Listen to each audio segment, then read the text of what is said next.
All right, everybody, welcome to the Community Food Access Tax Credit Information Session. Thank you everyone for being here today. We are hosting this information session in English today. We will host a different, separate session completely in Spanish. So we're not offering interpretation for this meeting. So we're really hopeful this will be a helpful way to learn more about this brand new program. We'll be covering all of the content on our website and getting into some frequently asked questions. So to get started, my name is Mickey Davis. I am the program manager, and I'm joined by the other members of the Community Food Access Program team. I'll let them introduce themselves. Adonai, would you like to start? Sure, thanks, Mickey. My name is Adonai Cuevas, and I'm the grant specialist for the Community Food Access Program.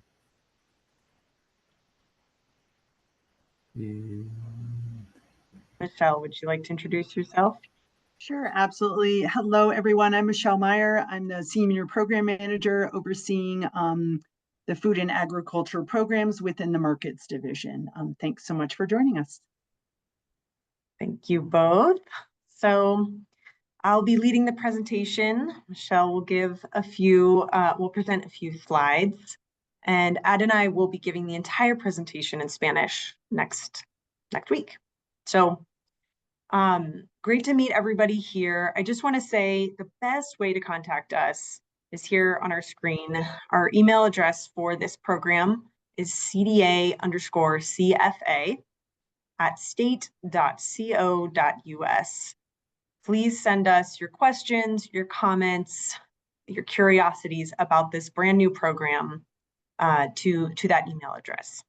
We're going to be spending an hour today covering the information about how to apply, who's eligible to apply for this tax credit program. And we hope to have some time to get to your questions at the end. However, if we don't have time today, we still want your questions. So please send us an email about your situation, your curiosities to that address. Okay, we will get started. So the Community Food Access Tax Credit Program was established through House Bill 23-1008. So that was in last year's legislative session. And it really built off an existing grant program, which, was designed to increase access to and lower prices for healthy foods in low-income, low-access areas of the state by supporting small food retailers and the small family farms who supply them. So we'll be talking about that program purpose a lot in this presentation, and we really want you to keep it central as you think about, am I eligible? Is what I hope to buy or something I already bought eligible? So this program offers a refundable income tax credit equivalent to 85% of the purchase price, the amount spent on costly equipment connected to the goals of our program. So that 85% is just this year, the calendar year 2024. It will change to 75% of the purchase price in the remaining years that this program is open. So that's through the end of 2030. So 10 million is available each year that the tax credit program is open, for a total of 70 million available to award in tax credits. So this is a big program, a new program, and we're really excited about it. So I thought before we would get into all the details of who and how and what, I just want to reiterate the goals of this program. So we know that in Colorado, many folks living on a low income have a hard time getting to a grocery store.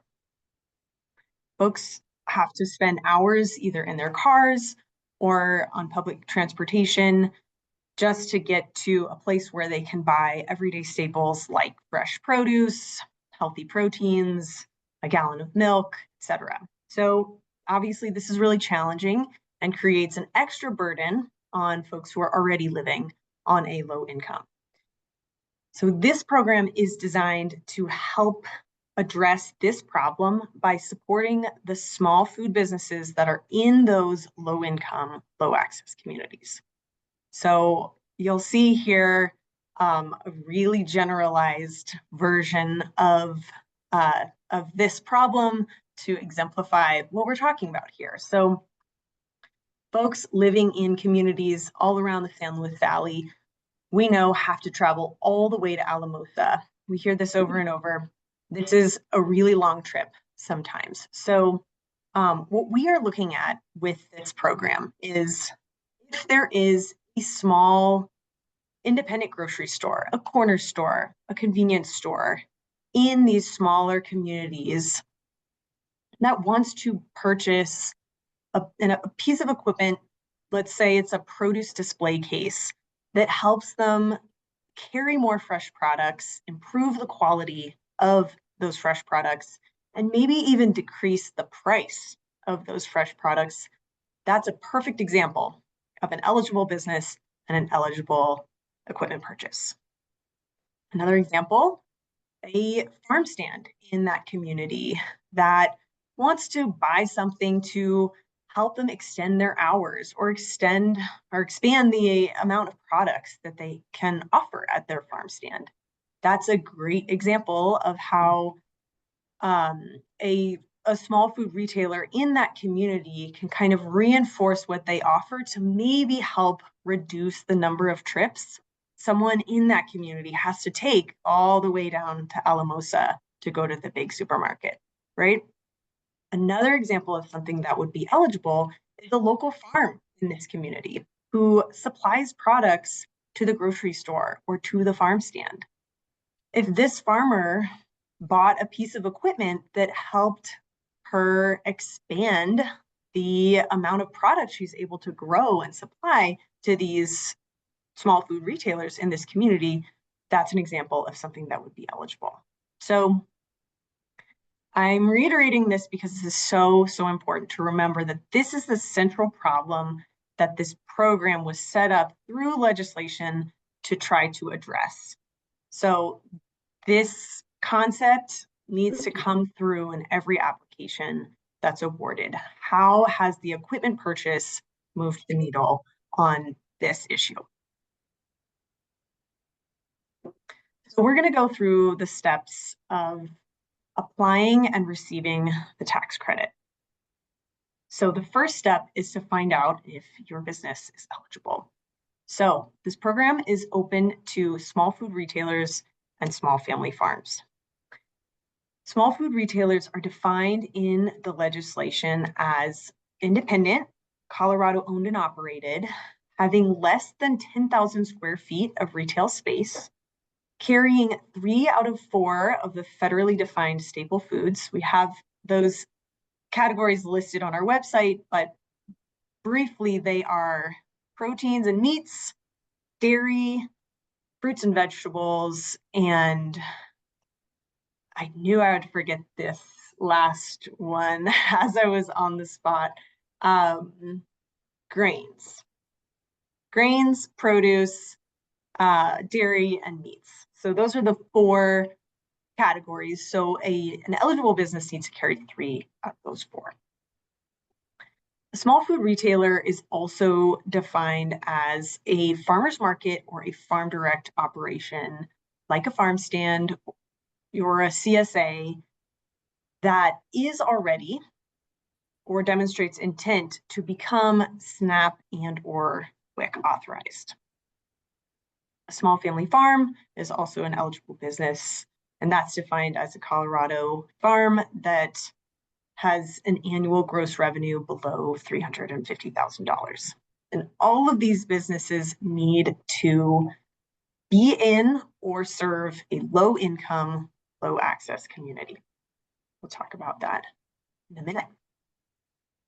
So step 2 to determine if you're a good fit for this tax credit program is to find out if your purchase is eligible. So we have a long list of types of costly equipment that is eligible. But a really important part of this is the equipment needs to be used for the purpose of this program. So keep that in mind as we go through these. So big one is cold storage, whether that's a walk-in cooler that's backstock storage or a display case.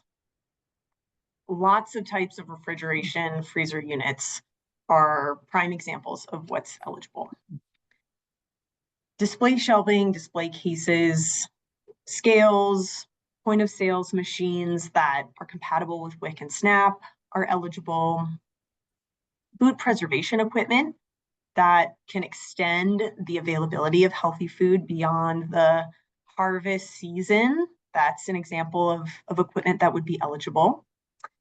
Deli slicers, meat grinders, dry storage containers, all examples of eligible equipment. Delivery vehicles exclusively used for the transportation of healthy food to low-income, low-access communities could be eligible as well. Power generators, where, if the power generator resulted in fewer power outages, which meant more healthy food was able to be held as storage and displayed, that's a great example of something that's eligible. And then for farmers, new or used costly farming equipment that expands this access that we are talking about. So importantly, farms need to demonstrate how they are advancing the goals of this program by submitting a letter of support from all retailers that they are delivering to in order to demonstrate that connection, to demonstrate they're advancing the goals of this program. So what doesn't count as costly equipment? So we're not talking about supplies. We're not talking about items that have a useful life that's less than a year, don't represent a substantial cost.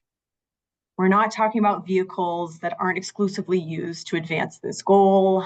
We're not talking about point of sale systems that don't accept SNAP or WIC.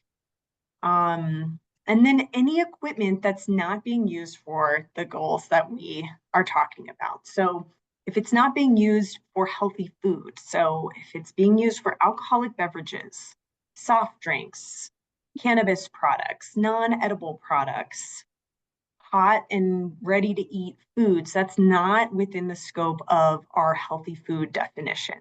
This program is focused on expanding access to groceries, not ready to eat meals. And then of course, equipment that's not focused on expanding access to a low income, low access community. So that begs the question, where are these low income, low access communities? This is one of the most frequently asked questions for this program because it's not as black and white, cut and dry as we would love for it to be, right? We rely on some mapping tools that are produced by other programs to help you all have a tool to know, is my community low income, low access? We'll walk through one of these maps, but the bottom line is every applicant, whether you're in a community that's defined as low income, low access by these maps, or you're not, every applicant needs to tell that story of how residents in your community buy healthy food, why there are barriers, what role your business plays in expanding that access, and how the equipment you purchased was essential to doing so. So I am going to I'm going to go here to show you all. Can you all see these maps? Great. Okay.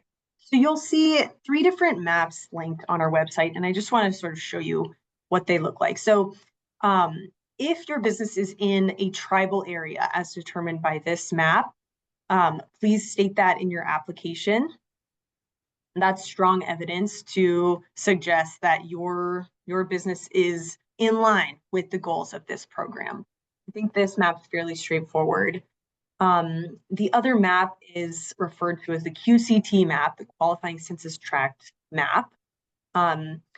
This is also fairly straightforward. If your business is in one of these areas, that's very strong evidence that your business is reaching a low-income, low-access population. The next map I want to show you is produced by a national program that addresses some of the same issues that we are looking at with this community food access program. This national program is called America's Healthy Food Financing Initiative, and they have these incredible maps that layer in a lot of data. And we are leaning on that mapping tool to help all of you determine your eligibility and determine whether or not your business is serving a low-income, low-access population. So I want to kind of demonstrate. I'm going to just zoom in a little bit to this sort of Fort Collins area. So you can see the purple areas are identified as eligible by Healthy Food Financing Initiative's standards for the programs that they operate. The light yellow areas are determined likely ineligible. And I want to show you why. So if you click New Map over here in the upper left-hand corner, you can see a lot of map layers that have helped this organization determine who's eligible and who isn't. So if you press this drop-down caret and you press the supporting information drop-down here, you can click in and see the data sets they use to determine these eligible areas.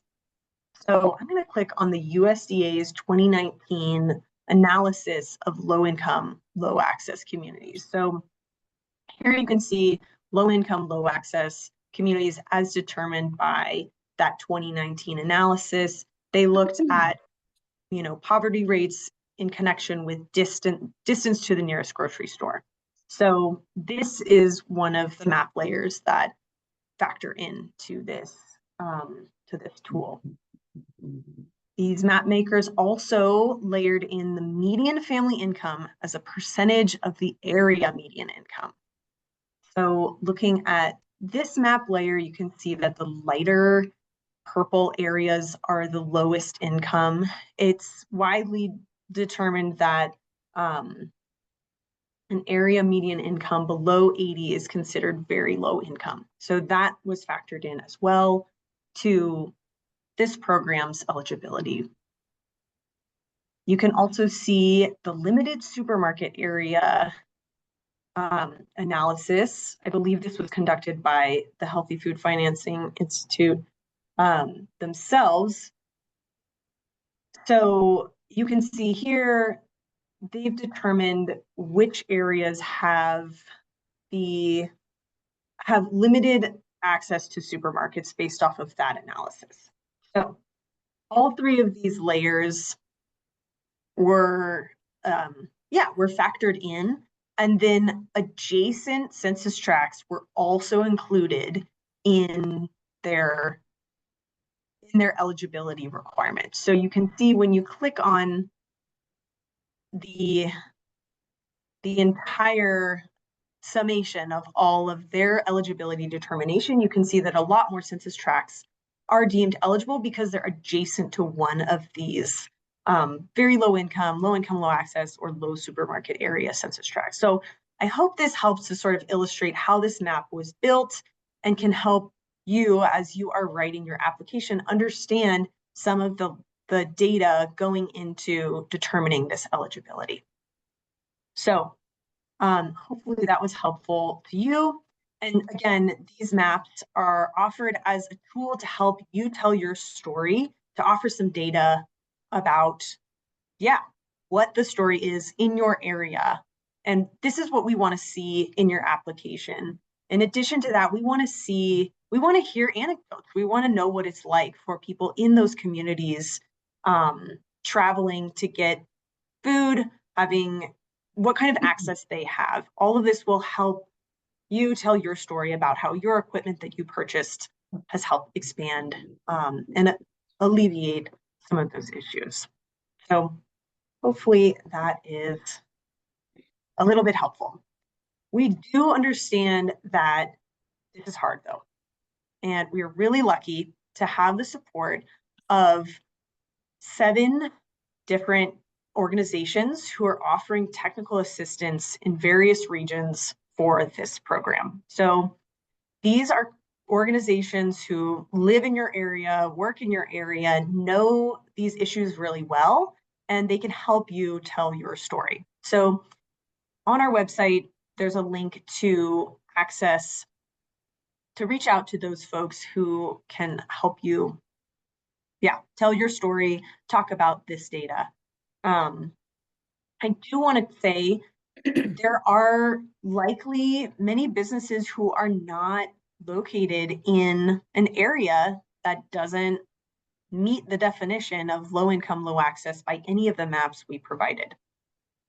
You are still eligible to apply. We just need a lot more from your application. So whatever data is locally available, currently available, to support the claim that you are serving a low income, low access community, please include that in your application. This is a really, really important part of determining your eligibility, both of your business and of your equipment's use.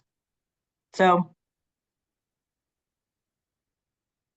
once you've determined that your business is eligible and your equipment purchase is eligible, it will be time to apply for the tax credit. And I'm going to turn it over to Michelle to go through each of those steps, but I want to just highlight there are two steps to this application. There is a narrative in a Google form.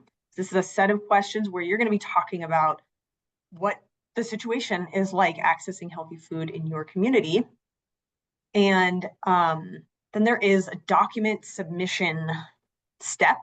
And this is through box.com. We have the link on our website. This is where you'll submit all of the documentation proving you're eligible, proving you bought your piece of equipment, and for farmers, the way to submit the letter of support. So I will hand it over to Michelle. Take it away. Awesome. Thank you, Mickey. You can just, roll through the slides with that. Thank you so much for all that great background information. And I dropped a few links in the chat just so folks know. If you do have specific questions, you're welcome to put them in the chat, but you can also just reach out directly to Mickey, myself, or Adonai to kind of dive into a lot of these details. We kind of knew that was going to happen, but not sure we're going to have time to get into all those specifics today.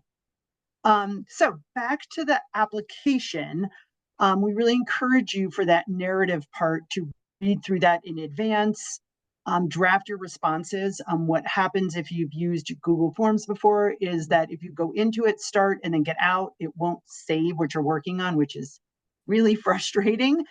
So we encourage you to spend some time thinking about these types of questions that are bulleted out here. So to Mickey's point, like, how are you really increasing sales of healthy food in your community? Increase sales to customers paying with SNAP, WIC, or any other healthy food incentive programs. Are you going to be able to increase hours of operation, expand access to those foods, potentially decrease the prices of healthy foods? So all that will be a part of your narrative. And again, think of it more as telling the story of your community and of your business and how you're creating impact with this program.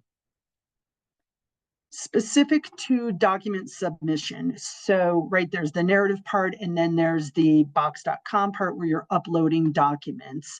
If you're a small food retail store, you'll need to include your retail food permit. You'll also need to include documentation establishing the square footage of your retail space. So that can be a copy of a lease agreement or a deed if you own your property. If you don't have access to either of those things, reach out to us via email and we can get you a letter kind of affirming that yes, you are underneath or meeting the requirement of the square footage, under the requirement of the square footage. And then the third piece, again, for retail stores is proving the recent purchases of those staple foods that Mickey mentioned earlier. And that can be things like purchase orders, recent invoices, delivery receipts. It's really helpful for the CDA staff who's reviewing these to either circle or highlight those staple foods so that maybe we're not going through a 4-page purchase order and searching for fruits and vegetables or dairy products or meats, whatever the case may be. If you are a farm direct operation, so that farm stand or farmer's market, we need to have documentation proving that you're SNAP or WIC authorized. And if you're not already currently authorized, that you've submitted that application.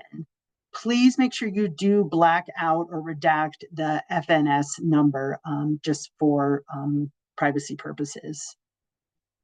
And then lastly, if you're a small family farm, there are 2 pieces of eligibility that are required. The first is some sort of financial document, whether that's an income statement, a profit and loss, or your Schedule F, proving that the annual gross income is less than $350,000 for your farm. And then secondly, as Mickey mentioned, is that letter of support coming from retailers that you're working with to demonstrate the impact to the low income, low access community. That can talk about the need for increased healthy foods and how your business is a supplier of them. It can specifically talk about the length of your business relationship. How many deliveries are you making to those retail outlets? And then lastly, the way that the equipment that you have purchased has led to the expanded capacity. So again, getting back to that kind of how has this increased or changed the narrative around access to healthy foods. So that can all be in a letter from the retail businesses that you are supporting as an independent farm or ranch. So proof of purchase, an important piece of this, and a part of kind of our role in terms of sharing this information with the Department of Revenue to actually be able to issue the tax certificates. It's very helpful for when you're submitting receipts or bank statements to highlight the relevant figures or items on there. Again, just thinking about folks that are reviewing this instead of going through maybe 5 pages on a bank statement, highlighting or circling or somehow indicating that that was specific to the purchase of the eligible equipment. It'll help move the process along more quickly, be more accurate, but feel free to add any notes as well if things aren't as clear. We understand that sometimes things can be a little gray, so your notes really can help with that. Also helpful is to black out or redact any sensitive information. So if you're submitting a copy of a check, please make sure you black out your account number, your routing number. If it's a credit card statement or a bank statement, you can black out or just hide any other information that's not relevant to the piece of equipment and this specific tax credit. But please make sure you leave the business name and address, again, if it's a credit card statement or bank statement, so that we know that it's obviously connected back to that purchase. And then just to clarify that anything that is purchased with cash, unfortunately, is not eligible for a tax credit because there is that lack of proof of payment. If you're paying with a credit card, that's great. You can submit images of the credit card statement with that transaction, again, circled or highlighted, and then just make sure anything that's not relevant is redacted or blacked out. And for a check, similar copy of the check once it's cleared the bank is a great proof of purchase if that's how you paid. But again, reminder to redact that private information. A cashier's check is a little bit different, but that is acceptable as well. Just make sure that the name of the entity that was paid matches and the invoice is submitted as well. And you should be able to get a transaction receipt that could be submitted as well. You're welcome to include photos up to 4 in addition with that proof of purchase submission. And then submit, right? This is the great part, right? You've gone through all the hard work. I'm gonna let Mickey jump back in here and talk through the submission process and the next steps. Thank you so much, Michelle. So again, submitting the application through the Google form. and then all of your documents through box.com. It is going to be absolutely essential to label your documents. If we get an unlabeled document, we don't know how to match it to your application. So please label every document with your business name. And it is best if all documents can kind of come in one zip file. That's the best way to know that it's going to stay organized when it's being reviewed. So again, please reach out to outreach and technical assistance providers for help. They are so good at helping folks scan documents, zip them up in a file. Make sure those documents are all good to go. So please reach out to those folks. If you're having trouble, you can always reach out to us as well. I do want to just note, this is the platform we're using for the application now. We do hope that down the line, we'll have a different sort of more all-in-one application that's maybe a little bit easier to use. So I want to put that out there. This is the first year of this program, so we're still getting things going. Okay, once you've submitted, then it's time for the program team to review your application. So the application will be open the entire year. You can submit an application at any day of the year, assuming funds remain. That's important. The way the review will work is 3 periods during the year. The review team will collect all of the applications that have been submitted in that period and sort them, basically. So the way they will be sorted is spelled out here. In the first priority grouping, it will be businesses who submitted an application who have never gotten a tax credit from this program before. The second group will be applications from businesses who have not gotten a tax credit this year. And the third group is everybody else in order of smallest dollar request to largest. So this is our way to sort of, if you haven't gotten a tax credit before, you'll be looked at first, right? Within each of those categories, though, there will be some sorting as well. So within each group, the review committee is going to look at rural applications first before urban. And also within that, highest impact proposals before lower impact proposals. So that is the way the applications will be sorted, and they will be reviewed and awarded in that order. So that's how the review process will go. Once your review is complete, a few things may happen. 1, your application could be denied. 2, we could be asking for more information, more supplemental documentation to either make your claim or complete your application. We'll talk more about that later. Or best case scenario, everything checks out, you look good, you will be receiving your tax credit certificate. So this will be issued by the Colorado Department of Agriculture, and the certificate will state the credit amount based off of that proof of purchase you submitted. So again, this year, the credit amount will be 85% of the purchase price of the equipment. And then in future years, it will be 75%. We will also ask awardees of this tax credit to sign an attestation stating you understand what the program goals are and what future use of this equipment should look like. Last step is to file your taxes. So you'll take that certificate, and when it comes time to file, you will submit that. We will also be communicating this information to the Department of Revenue, so they'll have it on file. The amount of your credit will be deducted from the taxes you owe to the state of Colorado. I do want to make it clear these are state taxes we're talking about, not federal taxes. So that's a separate thing. And then if the tax credit amount that you receive exceeds what you owe to the state of Colorado, you will be paid the difference in the form of a check. So this is what we mean by a refundable tax credit. So if you owe less than your credit, you'll receive that difference back. And we have a couple of examples to help illustrate this further. So other important information to stress here, we have a maximum of $10 million in credits to issue each year. So again, this is the first year of the program. We have that amount every year through the end of 2030. Once 10 million credits have been issued in a calendar year, however, no more credits can be issued.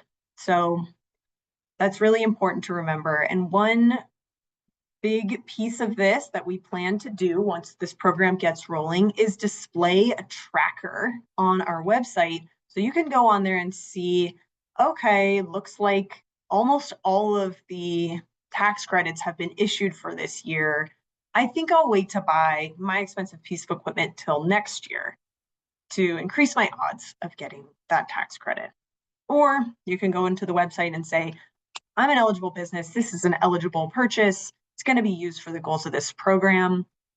And there's plenty of funds left. I'm going to go ahead and make my purchase. So we're hopeful that that is helpful in helping you make decisions about these big purchases. This is very, very important, and I cannot stress this enough.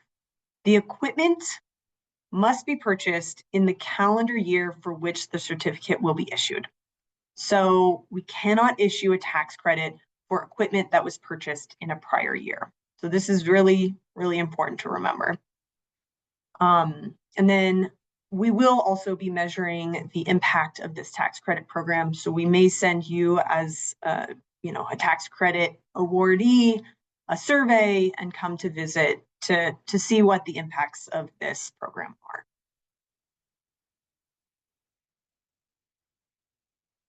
Okay, this program also offers the potential to get a letter of eligibility.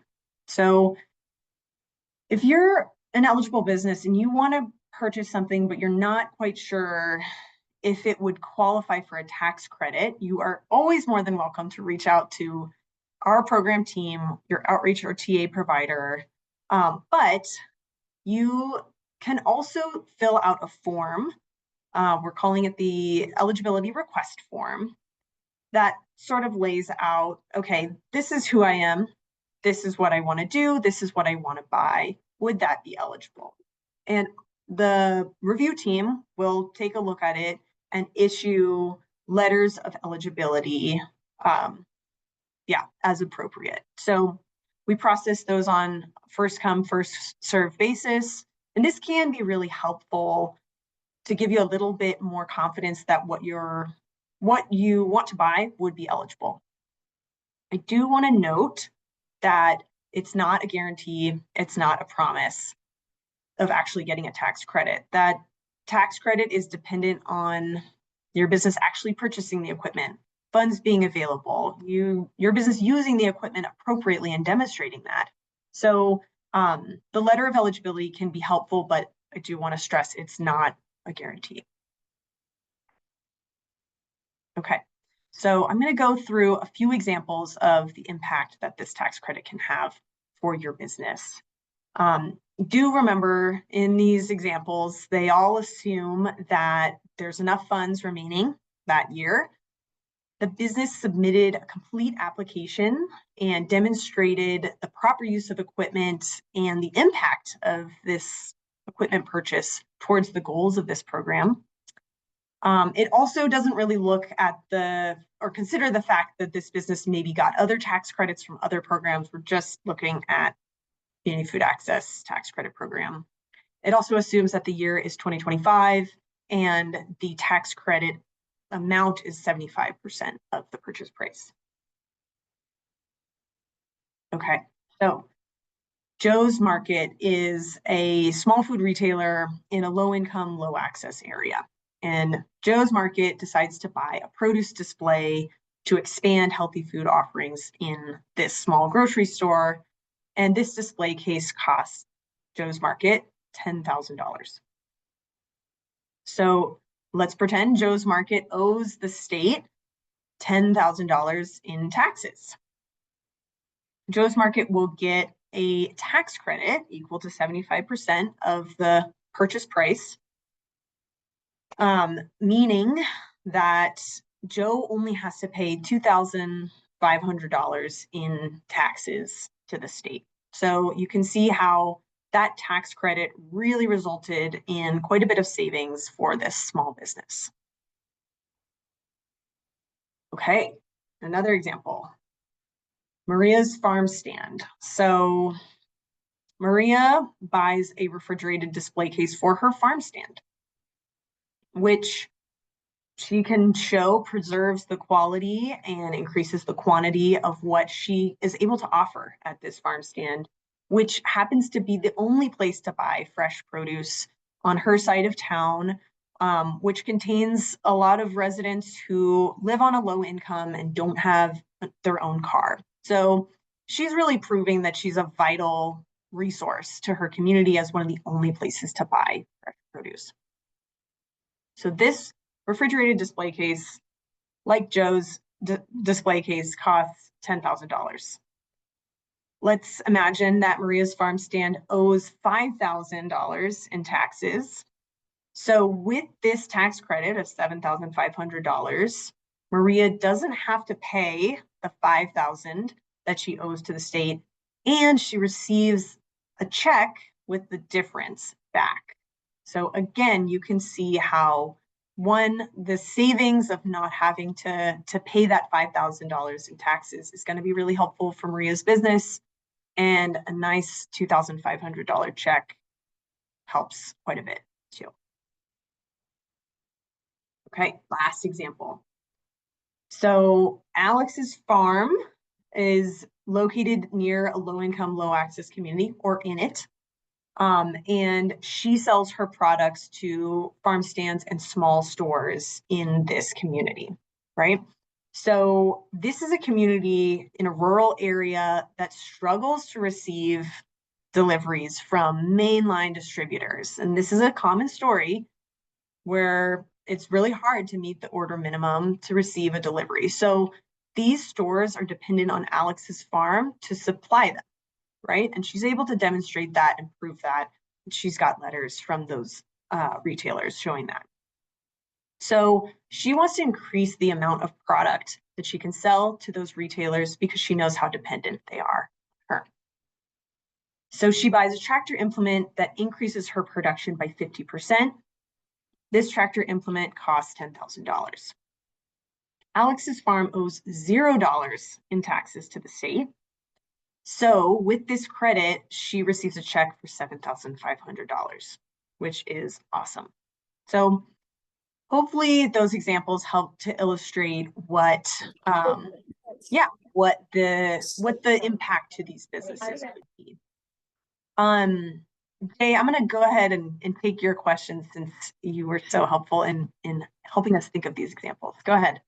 I just wondered, I didn't realize that increasing your production what qualified. I kind of feel like people were making that argument prior, and maybe it was just because it was so competitive, but I want to know that any infrastructure or equipment to increase production may be a thing for small farms. That's a great question, a good thing to differentiate. Ideally what we'll see with the application is kind of like what we just described here. Alex is a really essential supplier for these small food retailers, and really making that claim is an essential part of that.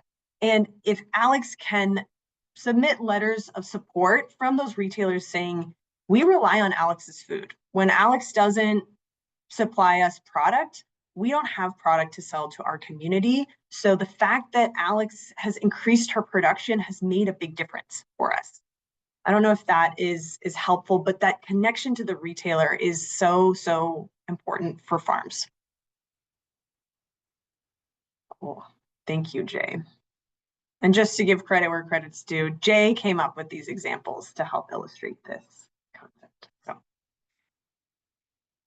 So we're going to go through some frequently asked questions, and these have come up a lot in the time that this program is being developed and has been open. So we're going to go through a couple. A lot of these will just reiterate some concepts we've already discussed, but hopefully this is a good way to frame things so that it's really understandable. One big question: what if my organization is tax exempt? Because we're a nonprofit, so we don't pay taxes, we don't have to. Nonprofit and non-tax-paying entities are unfortunately not eligible for a tax credit, even though this is refundable because they are not tax-paying entities. The Department of Revenue has told us that they are not eligible for a tax credit. So that's very important to know. I know there are a lot of nonprofit farms and retailers out there, and unfortunately, this program was just not set up to support those organizations. Okay, my business primarily makes prepared food. Can we apply for kitchen equipment? So unfortunately, again, the way this program was set up was focused on expanding access to healthy groceries, not prepared foods. So restaurants are not eligible to apply. Food trucks that sell hot and ready to eat food are not eligible to apply, and those kinds of foods are not an eligible use of the equipment that's eligible for a tax credit. So please remember that prepared foods, anything that's hot and ready to eat, another way to think about this is anything you can't buy with a SNAP EBT card is not part of the scope of this program.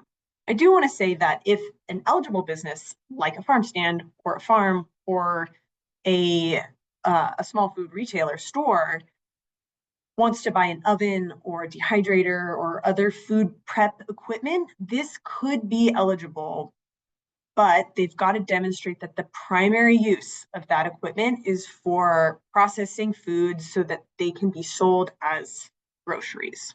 So sometimes it's a tough differentiator, but this question does come up a lot. So I wanted to address that. Okay, another big question, folks, maybe are coming to this information session with a little more familiarity with grants. So I do want to stress that the way this tax credit program was set up in legislation does require the business to purchase the equipment before they can submit the application. Proof of purchase is required as part of the application in that document submission through box.com. So to answer the question, do I need to purchase my equipment before I can apply? Yes. I'll just say again, if you want to submit an eligibility request form, you can submit that before you buy your equipment to see if it would be eligible. Can I apply for a tax credit on rented or leased equipment? Unfortunately, no. The legislation was pretty clear that the equipment must be purchased. So, yeah, hopefully that makes that very clear. Timing and availability of funds. So what if all 10 million isn't awarded in a given year? Can CDA keep the rest and roll it into a following year? Unfortunately, no. The department only has the authority to select up to 10 million in tax credits per year. And we don't have the authority. The money doesn't come to CDA. It stays within the state's budget. And if it's unawarded, it goes back into that budget. It doesn't roll forward for this program. Okay, well, what if I purchased equipment last year? Can I apply for the tax credit this year? No, unfortunately not. The equipment has to be purchased the same year the certificate's going to be issued. So that's very, very, very important. And yeah, same answer to the next question. What if there's no more money left to award the year I bought my equipment? Can I apply the following year? Unfortunately not. And this is where we really hope folks will tune into our website, look at that tracker, be really thoughtful about purchasing when you purchase equipment. I think if there's one piece of advice to take away from this theme here, it's that it is advantageous to purchase equipment early in the calendar year because of these rules. So what that means is if someone purchases their equipment in December and they either forget to submit an application or they submit an application but just doesn't have enough demonstrable evidence that the equipment was used for the purpose of the program, there's nothing the department can do to give that business another chance. So on the flip side, if the equipment is purchased early in the calendar year and an application is submitted in the first application cycle, that allows, well, one, that business stands a bit of a better chance of getting a tax credit because more funds are likely to be available earlier in the year than later in the year. It also gives a little bit of a cushion for that business to, if that application is denied because the department and the review committee cannot see the connection between that purchase of that equipment and an impact that was made towards the goals of this program, unfortunately can't be determined eligible, but that business can submit at the next application cycle and have a little bit more evidence to prove this purchase was used to advance the goals of the program, and that's going to be in their favor. So yeah, just want to take a little bit of time to lean into that.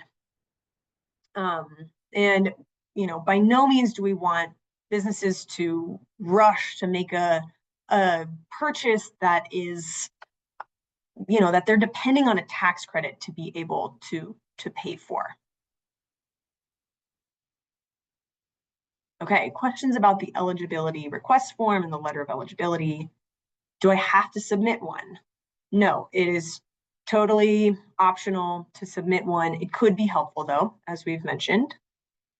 I do want to just stress that whether or not you have a letter of eligibility, all applicants have to fill out the application. So does a letter of eligibility guarantee that I'll receive a tax credit? Again, no. It's not a promise, it's not a guarantee, it's not reserving funds. It's simply stating that if this eligible business purchased this eligible equipment and used it appropriately, could be eligible for the tax credit. Okay, farmer application questions, and there are a lot of these. But if you are a farmer who sells at a farmer's market, it could be kind of confusing which application to fill out. A farmer's market is technically a small food retailer, but you as a farm might be more inclined to fill out that small family farm application. We ask that you fill out the small family farm application and be sure to include a letter of support from the farmer's market where you sell. This will be a really powerful tool to help you get that tax credit because the farmer's market will be able to corroborate your claims that you're a really important element of food access at that market in that community.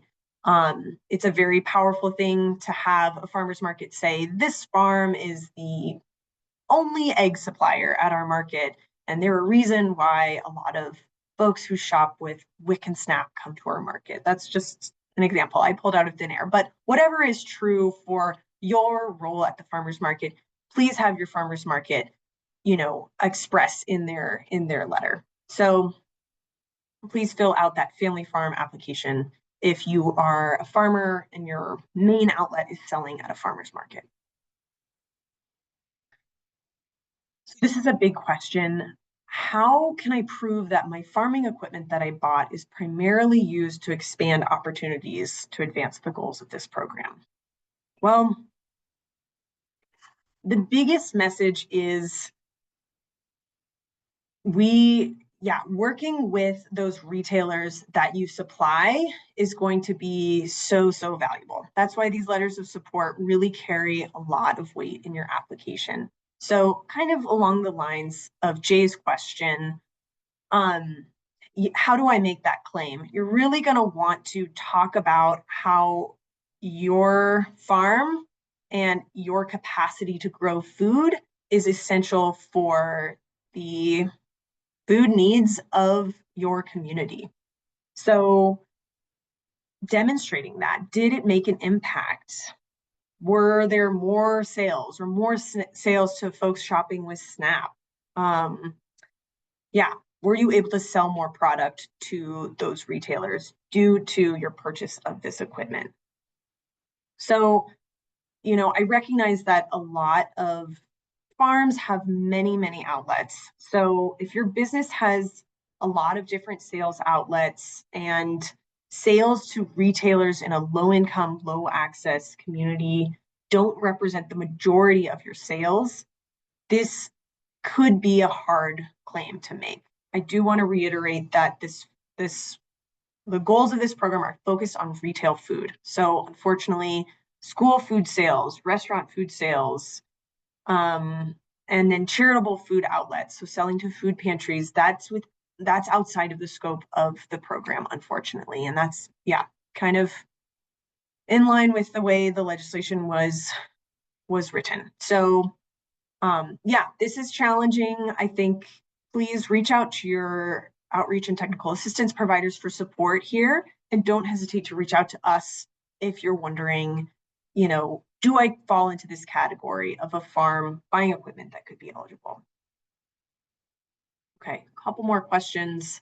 How can I get help with the application? We've talked about outreach and TA providers, and always reach out to us if you have extra questions or if you don't have an outreach and TA provider in your region. What if my application is incomplete? So the review team will send an email requesting the documentation to complete your application.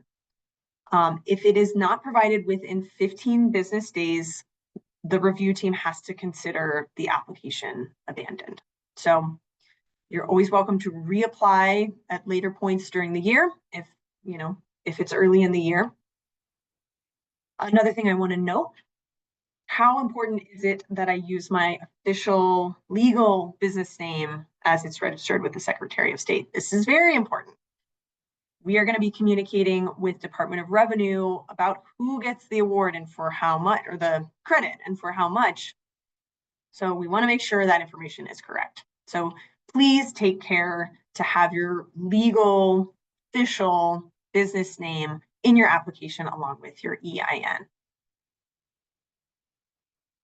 Okay, I have a question about my tax situation. We get that. We're going to cut you off right there. We are not tax experts. We're not CPAs. Our role in this tax credit program is to determine eligibility to advance the goals of the program, but we are not able to give tax advice. And even if we did, I don't know that you should take it because we're not the tax experts. So if you have tax related questions, please send them to the Department of Revenue, or if you have a CPA, they can be really helpful in navigating those specific tax questions. So it is almost 1. I want to leave up a link to our website. All of this information is reiterated there. We will put a link to this recording on our website. And again, our email where you can contact us. Please don't hesitate to reach out. We are so excited about this new program, and we want to hear how it's landing with you, what you're thinking about it. And we hope that it's a really helpful way to make a big impact for these communities who need it most. So thank you for attending today. And we are looking forward to hearing your questions via email in the coming weeks, months, and years.